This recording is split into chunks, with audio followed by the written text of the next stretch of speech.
Dalam rekaman bukti CCTV nampak gerombolan motor langsung mencegat korban hingga terjatuh di depan kantor pajak Jalan Raya Juanda, Kota Bogor belum lama ini.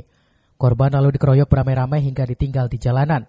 Selain dianiaya, motor korban juga dirampas dan dibawa kabur para pelaku. Berbekal bukti rekaman itu, polisi lalu menangkap satu persatu pelaku dan mendapati barang bukti senjata tajam di markas mereka.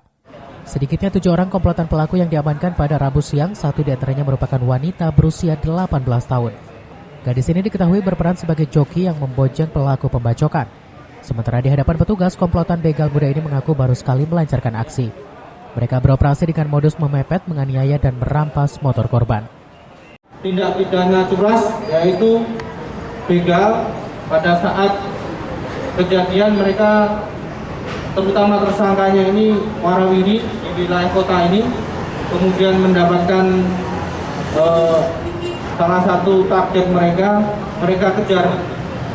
kejar, kemudian TKP-nya berada di depan Mall BTM ini. Korbannya mengalami luka berat, kemudian tersangkanya ada 7 orang. Ya, ini adalah salah satu bukti keseriusan Polres Kota Bogor untuk mengamankan Kota Bogor terhadap kejahatan, terutama kejahatan jalanan atau street crime.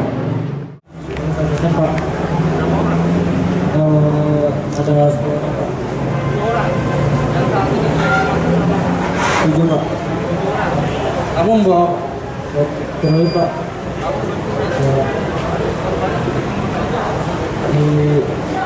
Nggak dapat nomor di TKP sini, Pak. Harus dapat dari jangka dia, Pak. korbannya seperti apa? Ya.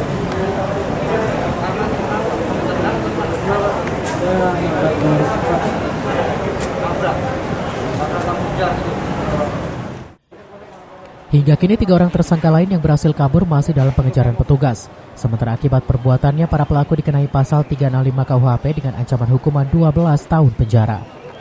Dari Kota Bogor, Herman Bons melaporkan.